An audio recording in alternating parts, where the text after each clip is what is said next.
I thought a good place to end this assignment would be with you thinking of some possible solutions to the problem of child labor. Now, I don't expect us to end the problem in itself, but there are things that we as individuals can do if we are educated and know what is going on. So I just thought this would be an interesting page for you to look at and to read through and think about some things that you could do now that you are aware of the problem, as well as some things that you think maybe your friends or family could do as well.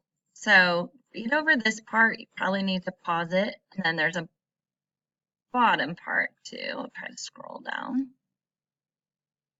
Right there. Again, this comes from the Department of Labor from the United States government. So after you've had a chance to read this over, go ahead and jot down some possible solutions on your note taker.